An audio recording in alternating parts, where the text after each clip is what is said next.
इसी क्रम में हम आगे चलते हैं। चंदा तो किण खंड यऊ मोखंडी किरतार। यहाँ बड़ी निराश सी स्थिति है मालवणी की, और कभी वह तालाब में जाती है, कभी वो चंद्रमा को देखती है, कभी सरोवर को देखती है। उसकी मानसिक और शारीरिक स्थिति बड़ी विकट है, और इस समय वो चंदा को कहती है कि हे चंद्रमा, मुझे तो विधाता ने खंडित किया है। खंडित किया अर्थात प्रियतम से मेरा जो वियोग हुआ है, जो बिछोह हुआ है, विधाता ने मुझे खंडित किया है। परंतु तुम्हें किसने खंडित किया, अर्थात किसने तुम्हारी कलाओं को कम किया है। पूर्णिम पूर्व उग सी आवतई अवतार। फिर भी तू तो पूर्णिमा को पूर्ण होकर उगेगा, परंतु मैं तो अगले जन्म में ही पूर्ण हो सकूंगी।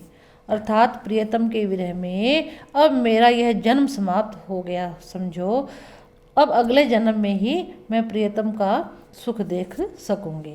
यानी कि वो यहाँ चंद्रमा को कह रही हैं कि तू फिर भी मेरे से भाग्यशाली है कि तुम पूर्णिमा को पूर्ण हो जाओगे और पूर्ण होके उगोगे, लेकिन मैं इस जन्म में अब पूर्ण नहीं हो सकूंगी। अर्थात अपने प्रियतम से मेरा जो मिलन है वो नहीं हो सकेगा।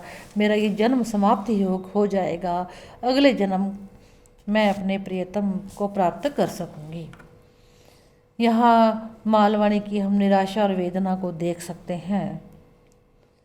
अगला है चंपा केरी पाखड़ी गूंथू नवसर हार। जऊ गल पहरू पीव बिन तौ लागे अंगार।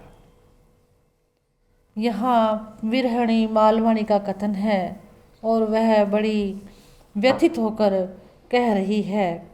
क्या कह रही है कि मैं चंपा की पंखुड़ियों से 9 लड़ियों वाला हार गूंथती हूँ।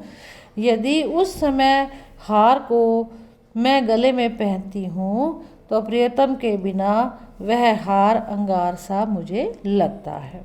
अर्थात विरहणी के लिए शीतलता देने वाले जो पदार्थ हैं वो इस विरह की स्थिति में बड़े दुखदायी हैं।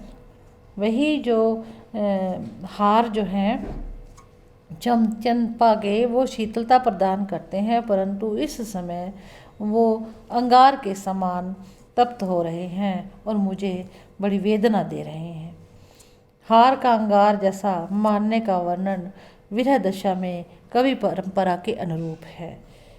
धन्यवाद। चलो अब मुझे